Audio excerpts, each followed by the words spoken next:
una inmensa lucha nacional la que está planteada a esta altura. ¿A qué me refiero? En el caso de, empecemos por el norte, para después ir a Camisea.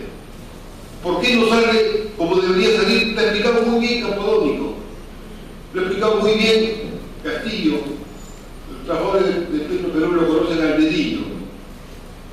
Muy bien, hasta la congresista vicepresidenta Marisol Espinosa lo ha señalado. Es indudable que el Perú tiene que invertir del Estado parte de sus recursos, que de todos los peruanos, en la refinería de Tarata, en su programa de modernización. Ya está el proyecto, ya está estudiado, ya está ratificado, ya está visto, ya está técnicamente diseñado. Hay que ponerlo en ejecución. Y para ponerlo en ejecución no es que falte plata. Tenemos reservas. Y no es que se gasta el día siguiente. Se pone como aporte del Estado, que luego se van recuperando con la ganancia petrolera. O sea, no es tampoco plata que se gasta de un día para otro y se come y se acabó la plata. Es plata que se deposita, se pone como un aporte del tesoro, y Petro Perú funciona con sus recursos. Y eso significaría para el Perú, entre otras cosas, que dejaríamos de ser un mercado cautivo de la empresa nacional de Chile, que es la que nos exporta al Perú los combustibles limpios. Teniendo nosotros petróleo y no teniendo el NAP petróleo. Pero ¿quién es el intermediario para vender esos combustibles de TAP en Chile? El Grupo Romero, que acaba de comprar los grifos de Repsol. Entonces, lo que está en disputa, ahí es muy claro. O vamos a atender, como dicen algunos despistados neoliberales, importa que se importen nomás los combustibles, total, los mercados del mundo son libres.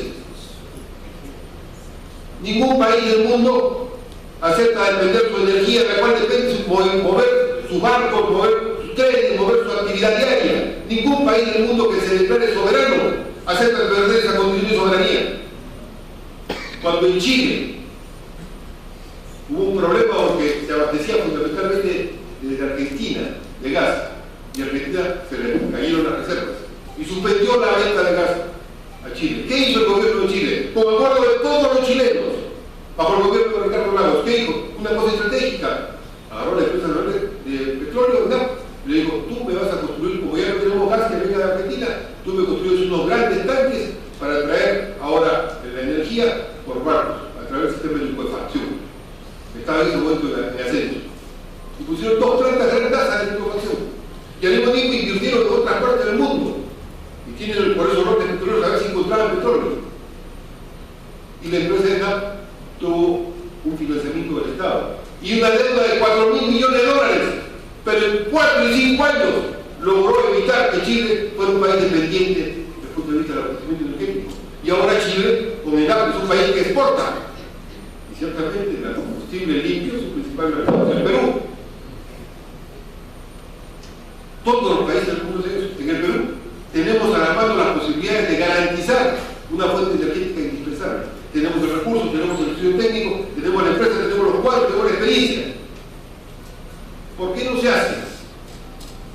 Por defender un monopolio, por mantener un monopolio, por acatar un monopolio, por poner al país de rodillas sin soberanía energética a depender de la importación de combustibles del exterior.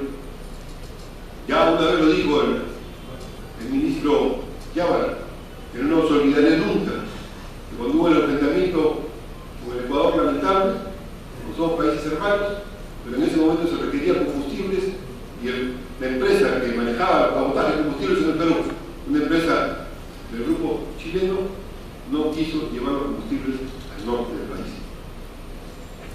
No es que vamos a tener una guerra pronto, estoy seguro que no va a haber guerra, estoy confiado yo en que América Latina, la integración y los esfuerzos de la integración van a ir encima de cualquier otra dificultad. Pero para mover la energía indispensable para la producción, para la vida, para poder competir, para desarrollar nuestras capacidades productivas, requerimos energía, y para eso requerimos tener en el Perú capacidad no solamente de refinación, sino de utilizar nuestras reservas adecuadamente. Entonces ahí estamos enfrentando a un monopolio, en el caso del petróleo. Por más que están las mejores experiencias técnicas, se quiere impedir que se haga. Por más que hay plata, se quiere impedir, porque estamos enfrentando un monopolio, un interés constituido de un poderosísimo grupo económico y político. ¿Y qué pasa en el gas de Camisea? Es el otro gran tema. En el gas de Camisea ocurre que se descubrió el gas de Camisea por Taller. quiso exportarlo a Brasil, el gobierno de Fujimori, unas cosas que lo sabrán Dios y los pericos, pero dijo no se exporta, y no se exportó. Y eso fue bueno. No somos locos para decir que eso todo es malo, eso fue bueno. Y se hizo un concurso, y en ese concurso ganó una empresa. El gobierno de Paniagua firmó el contrato. Esa empresa que ganó para construir en el Perú el mercado interno del gas. Y para eso era todo el proyecto. Pero lamentablemente, después que pasó el gobierno de Paniagua, ganó el gobierno de Toledo, y Toledo puso aquí el presidente del Consejo de Ministro de Economía, a Pedro Pablo Kuczynski. Y Pedro Pablo Kuczynski acababa de hacer un estudio a la empresa Han Oil de un amigo suyo, el señor Han, le acaba de hacer él un estudio financiero para poder capturar estas reservas en el Perú, porque Repsol, que quería exportar a México y Estados Unidos el gas boliviano, se le cayó el proyecto porque Bolivia decidió no exportar su gas. Entonces Repsol dijo, saco gas de Camisea. Y del gas de Camisea redireccionó toda la inversión que se había hecho para el mercado interno, lo redireccionó para exportarlo. Pero le faltaban recursos, pues. Entonces, como le faltaban recursos, le faltaban reservas probadas, lo que le dieron en el lote 56. ¿Y quién se lo dio? Al señor Han, en el lote 56.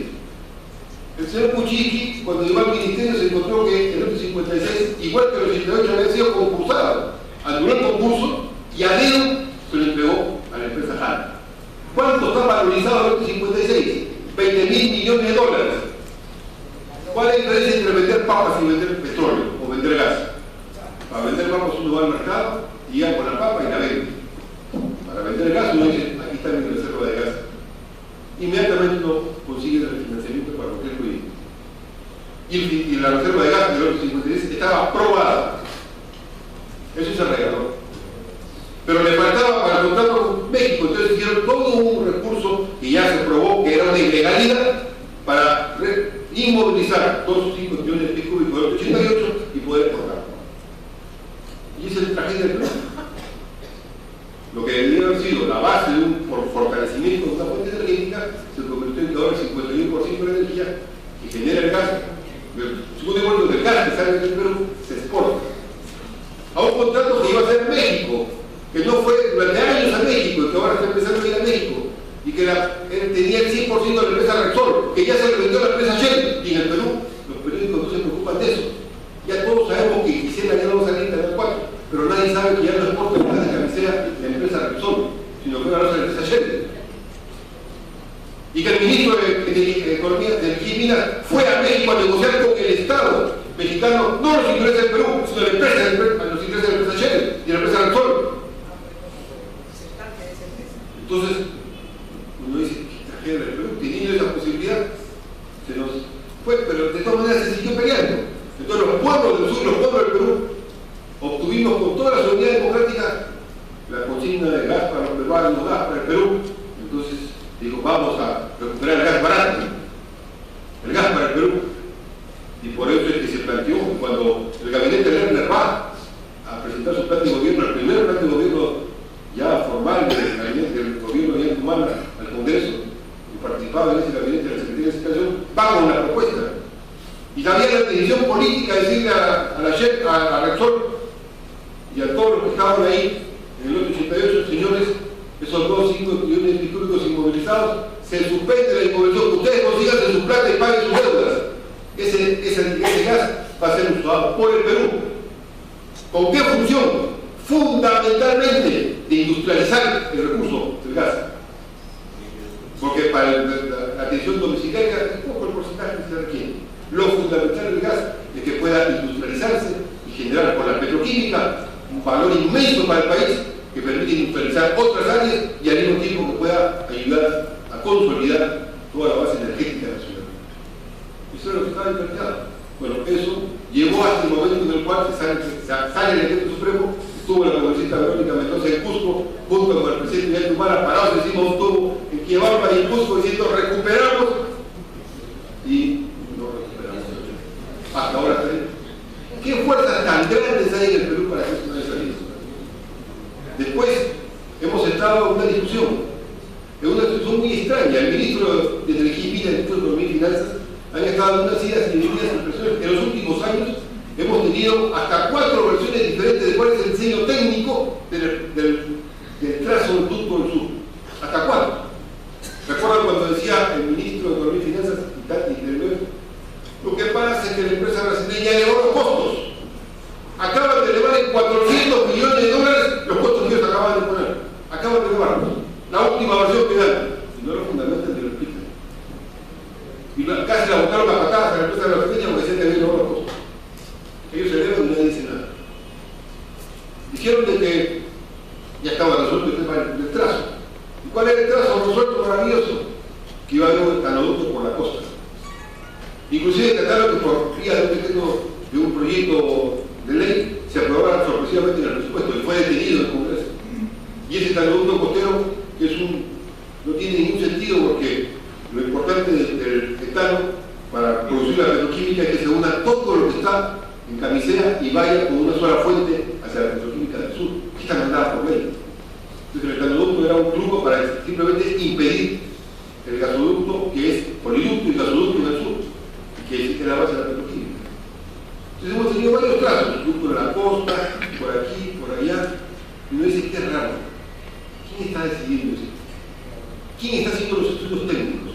Debería haber correspondido a Petroperú. Petroperú tenía una oficina que estaba discutiendo los estudios técnicos. Y de pronto hay una campaña inmensa para sacar a Petroperú. Y uno dice, ¿por qué están sacando a Petroperú? ¿Qué está ocurriendo? Vamos a pasar la anterior. Estos son lo último que ha presentado el Ministerio de Energía y Minas al Congreso la semana pasada, donde sube de $400 millones sin explicar los montos de inversión. La siguiente. Esta es su llamada ruta crítica de todos estos cambios. Primero iba a haber un ducto del sur, todo el sur iba a tener un gasoducto, luego se dice que va a haber un ducto por la costa y va a haber otro gasoducto, luego se dice que ya no hay petroquímica sino solamente todo energético y que ya no hay ducto del etano sino que hay ahora 3 tramos distintos. Se dice ahora que los 3 tramos además eran distintos, uno que era el núcleo central de Camisea para la seguridad energética, otro que iba hasta Alta y que después se vería que iría hasta la costa sur. Se desechó esa propuesta de ductos chiquitos de 8 pulgadas, que eran unos miniductos, era una cosa ridícula, una especie de cañerías para llevar el gas. Entonces uno dice, ¿quién decía tanta barbaridad con tanta seriedad y con una singularidad para confundir los términos? ¿Quién era el charlatán del curso que podía decir esas cosas? Uno dice, ¿cuál es la entidad pública que se hacía cargo? Recordemos lo que acaba de decir el Humberto Campodónico. Petroperú, como empresa, tenía que discutir cuál es el proyecto técnico para la refinería de Tarara, la modernización. Y contrataba por concurso, contrataba a las empresas que tenían que hacer las propuestas. Y lo discutía Petroperú como empresa para ver si había hecho un buen trabajo o no un buen trabajo. Había esa correspondencia, había ese proceso. ¿Qué es el proceso legal y legítimo? ¿Cómo se ha hecho el gasoducto surandino? ¿Cómo está convocado por Proinversión para supuestamente que se iba a hacer ahora y se va a pasar hasta el próximo año? ¿Acaso Proinversión es un organismo técnico que puede discutir estas cosas? No, Proinversión es un sistema de trámites. ¿Quién discute la propuesta para poder hacer el diseño técnico y económico del gasoducto surandino y de la petroquímica? ¿Saben quién?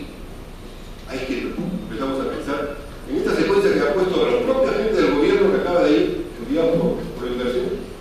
Uno encuentra, no sé si alguien tiene un puntero, uno encuentra una cosa específica. Vean hacia el medio, hacia el 12 de abril de 2013. Aprobación de adjudicación directa a un consultor integral. Watt, McKinsey y Foster Wellman. Entonces dije, caramba, qué raro. O sea que no es Petroperú, no es el Ministerio de Energía y Minas, no es el MEF, no son los tramitadores de Proinversión. ¿Quién entonces decide cómo va a ser? Más aún, en la convocatoria de concursos que señalan, plantean que va a haber estudios técnicos y que esos estudios técnicos los van a hacer estos señores y ni siquiera van a ser discutidos ni conocidos por los peruanos, ni por el Congreso, ni por instancia pública alguna, por nadie. van a ir de frente a los postores y los postores van a hablar con ellos. Miren, ¿qué ha pasado en Bolivia? En Bolivia ya tiene en este momento iniciada su primera planta de urea, su primera planta petroquímica. Bolivia lo ganó. Porque hicieron una cosa elemental. La empresa petrolera boliviana convocó un concurso internacional. ¿Quién hacía el diseño de la planta de urea? Y otro concurso, ¿quién hacía el diseño de la planta de polietileno? Y esos son paquetes tecnológicos que se arman según las circunstancias de la localidad y del país que convoca. Ellos convocaron y dieron a una empresa, terminaron los diseños y convocaron a ver quién va a hacer la construcción. Y ahora una empresa coreana va a hacer la construcción de la planta de urea. Entonces, convocan, vienen los especialistas, vienen las empresas, negocian, discuten y ponen los casos técnicos. En el Perú, ¿quiénes son estos señores? Que son los que van a poner el diseño técnico, que son los que están decidiendo, por ejemplo, ¿no? Se puede decir que cuando hubo el debate, recordaba la congresista Verónica Mendoza, del Congreso de la Ley, donde se discutió este tema y se dijo tiene que ser el mismo trazo por toda uniendo toda la región del sur andino y tiene que tener la petroquímica como fundamento de su rentabilidad. Ese era el concepto básico, por eso se desechó el estatuto. Y ahí estaba que era un solo trazo, y que el trazo incluía el poliducto. Entonces, ¿cómo de pronto ahora empiezan a decir que el poliducto también va a ser para la ampliación que tiene TGP? O sea, ya no solamente va a ser la ampliación de gasoductos, sino el poliducto, o sea, para transportar los líquidos u otros elementos asociados, sí que se derivan del gas, como el etano o el metano. ¿Quién decide eso ahora? Ese grupo. Entonces uno dice, han transferido lo que es una responsabilidad pública, lo han transferido por adjudicación directa a un grupo de personas. Ya, entonces uno diría, bueno, sería pues Batman y Robin. Son los dos genios del asunto que vienen aquí a resolver lo que los peruanos no pueden hacer, ni los ministros ni sus técnicos. Entonces nos pusimos a ver. Yo quiero recordarles una anécdota. Un problema similar de aconteció cuando estuve con los trabajadores portuarios y con los trabajadores petroleros discutiendo el tema de esa oportunidad que se quería hacer un ducto por la costa para llevar hasta el anillo energético, hasta Chile, todo el gas de Cancela. Y entonces denuncié al señor Kuczynski. Y el señor Kuczynski me hizo una contraofensiva, que era el presidente del Consejo de Ministros, y en un programa de televisión, la periodista Rosa María Palacios y otra periodista, que no es periodista, una asesora. ¿Cómo se llama la asesora? Blue. Las dos estuvieron 2 horas, una noche, otra noche, un programa de televisión, diciendo que el que habla aquí, alguien le había pagado para ir a Estados Unidos a conseguir los documentos de las empresas que tenían Kuczynski registradas en Florida. Y yo me fui a la puerta del canal con decirle a la gente posibilidad de entrar a la televisión para demostrarle que están equivocadas. Ni siquiera quiero discutir con ellas. ¿Por qué? Porque gracias al conocimiento del periodismo de investigación hay una dirección electrónica, uno entra gratis al registro de Florida, pone el nombre Pedro Pablo Kuczynski y salen sus empresas. Y uno la baja y las imprime. Yo crucé las empresas, aquí están, estas son. Entonces, por eso que lo denunció a Kuczynski, le dije que era el más grande lobista del Perú. Él me hizo un juicio y le gané al final, después de 6 años, en la Corte Suprema.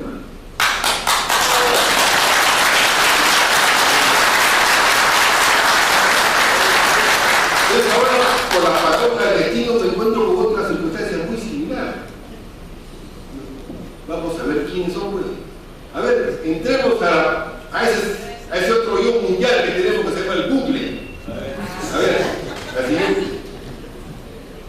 World Banking es la fuente de información más, esta es la página web de la misma empresa, más completa a nivel mundial sobre el sector de la energía y el metal. En World Banking se analizamos y asesoramos en toda la fase de la cadena de valor, del descubrimiento hasta el mercado.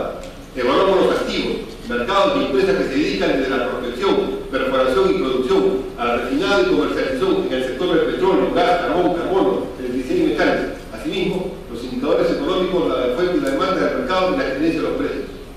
Sus directivos para América Latina, Alberto Burrich, vicepresidente para América Latina, y Pedro Camarota, gerente de la Terminal del Puerto Sur. Ciertamente la empresa todo el derecho a existir. Además, todo Estado las contrata, como les dije en el caso de Bolivia. Bolivia las convoca, pero bajo un organismo público que discute sus propuestas, que reformula sus propuestas y que paga sus contrataciones. No le da el poder para que haga lo que quieren y negocien después. Entonces, ¿quiénes son? Entré a la, ahora pues como el Facebook, ahora todos somos amigos del Facebook. Alberto Bullrich, entré a Facebook y me encontré como que había fotos suyas y no decía casi nada. Pero dije, vamos a ver Pedro Camarota, gerente regional del Cono Sur, debe ser una persona muy inteligente. Así es. Y este es Pedro Camarota. ¿Qué dice? Pedro Camarota. No veo bien desde acá, voy a acercarme un poquito.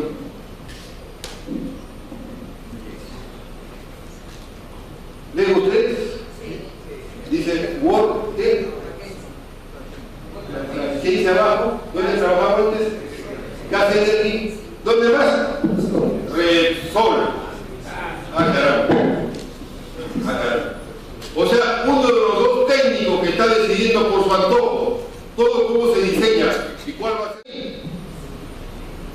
Y contratar además por adjudicación directa, no por concurso. Es amigo del ministro, amigo del primer ministro, amigo de quién. ¿Quién lo garantiza? Pero además va a hacer todo. Y además tiene las facultades por las empresas estas, la siguiente por favor. Hay otra empresa, es una empresa que es Foster Weller. Y mi pregunta es, bueno, este Foster Weller, ¿quién es? Resulta que Foster Weller tiene un montón de gente que está vinculada. Retorno de ellos, la siguiente por favor. La siguiente, ya no se ve, la siguiente. Tiene un montón de empresas en varios lados y resulta que tiene una empresa muy importante que parece como antecedentes en Chile, de inversión, no solamente de consultoría, sino de inversión directa, empresarial. Entonces, ¿quién es este? Regresemos a la punta de partida. ¿Quiénes son estos señores que son los que tienen anterior, lo que de acuerdo al propio Ministerio de Energía y Minas por adjudicación directa y de acuerdo a las bases aprobadas por inversión del concurso postergado para el próximo año, que tienen toda la dirección técnica, más aún, que ya han presentado 3 o 4 estudios técnicos que no conoce nadie? Y el ministro viene a la Comisión de Energía y Minas y al Congreso a mentir. Es un charlatán público. ¿Dónde está el problema? Que todo esto se hace porque hay un monopolio que dejó establecido Kuczynski, que es el principal representante político de ese monopolio, que es el que maneja la energía del gas, derivada del gas, que es el que nos ha convertido en cautivos del GLP, 1.200.000 usuarios, y pagamos 3 veces más caro lo que debe ser la conexión domiciliaria. Así como hay casi 7 millones en Colombia, aquí tenemos 100.000. ¿Por qué? Porque estamos siendo subsidiados, somos los que subsidiamos a ese monopolio. Ese monopolio es el que exporta y sigue exportando, y exporta sin cubrir los precios, sin pagar al fisco, y debe inclusive, tal como lo analizó Aurelio Ochoa cuando estuvo en Perú Petro, y dijo, señores rector, ustedes han derivado la exportación a otro lado, y esa derivación de exportación significa que han evadido del fisco 150 millones de dólares. Y hasta ahora no solamente nada no pagan, sino que la SUNAT actual, el gobierno actual, no hace un dedo para cobrarles ese dinero y para analizar los otros embarques que no se han analizado. Entonces hay un monopolio que es poderoso. ¿Qué es el monopolio que no quiere que haya el gasoducto solatino ni la petroquímica? ¿Qué es el monopolio que quiere quedarse con el etano, que es la materia prima fundamental para la petroquímica? ¿Para qué? Para exportarlo y hacer negocio y venderlo bien en México o venderlo en otra parte. Que es el monopolio que maneja el GLP, que es el monopolio que maneja la exportación del gas, que es el monopolio que ni siquiera invierte su plata, sino que el Estado invierta y luego él se queda con la plata del Estado. Ese monopolio es poderosísimo. Ese monopolio invirtió 3.500 millones de dólares en construir el planta de liquefacción y otros proyectos anexos. Ya recuperó en menos de 7 años todo el dinero. Ahora todo es ganancia líquida de ese monopolio. Entonces ciertamente estamos ante un poder inmenso que tiene asesores inmensos y que tiene vínculos inmensos. Y yo estoy convencido ahora, por eso lo puedo decirles, que apenas se reinicie la actividad legislativa por la semana de la presentación, hoy terminar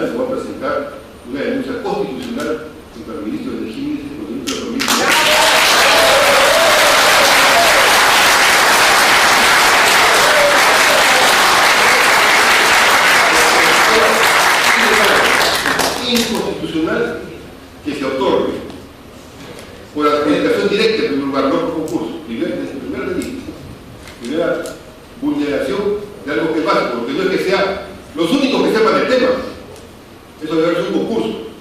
En segundo lugar, que se otorgue en condiciones en las cuales van a ser los interlocutores que organicen el diseño técnico económico y no hay ninguna entidad del Estado que sea la que asuma la responsabilidad. Y en tercer lugar, los que están vinculados a intereses que están en contraposición. Hay una disputa inmensa en América del Sur y en el Perú sobre el tema de camiseta. Aquí están favoreciendo algunos y depende de otros. Son motivos suficientes para decir que esos ministros tienen que ser entregados constitucionalmente. Yo estoy dispuesto, ciertamente, lo presentaremos, lo discutiremos. Estoy seguro que la bancada de Acción Popular, Frente Amplio, lo trabajaremos en conjunto, pero el asunto está.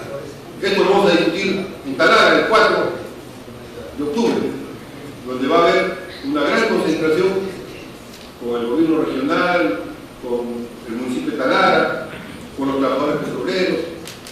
Va a ir también la municipio y vicepresidenta profesora Espinosa. Vamos a discutir el tema de respaldar plenamente que Talara salga, que el proyecto de moción se haga de verdad. Y eso también vamos a discutirlo en el sur, para garantizar que la pelea que ha dado el sur de manera heroica y fundamental para recuperar el gas de camiseta para los peruanos y para que en particular sea una herramienta decisiva para la integración productiva del sur y para la articulación con industrialización del sur peruano, se mantenga y se afirme. Y en Lima lo haremos con ese movimiento ciudadano que está en crecimiento de exigir la masificación del gas natural. ¿Se acuerdan del Barocino? Bueno, hablamos del tubo. El tubo debe permitir que el gas llegue a 12 soles al domicilio, reemplazando el ser cautivos del mercado de aquel efecto. Esas movilizaciones tienen que ser acompañadas de una decisión política que debe tomar el país por derecho de ciudadanía, por derecho nacional. Esa decisión política supone enfrentar claramente a este monopolio y a estas actitudes inconstitucionales e ilegales que permiten que se deforme un proceso que debería ser limpio y claro. Por eso es que el día de hoy ustedes habrán visto que hay una escarapela y algunos al entrar escuché que decía que se han confundido en el derecho público. Exactamente, no significa esa escarapela que queremos decir que la patria es nuestra, no es de otros, es nuestra ya. Nosotros hemos construido esta patria.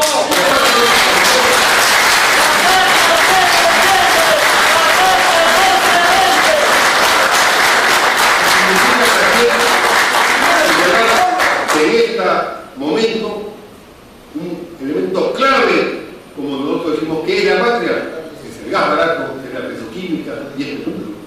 Y convocar a todo el país a movilizarse por estas grandes banderas. Estas grandes batallas de movilización ciudadana son las que hacen historia. Son las que conquistan las voluntades. Son las que permiten que se unifiquen los mayores esfuerzos.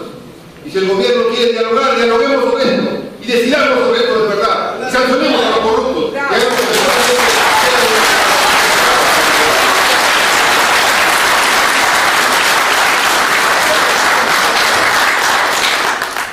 Bueno, se vienen nuevas batallas, seguiremos con esto.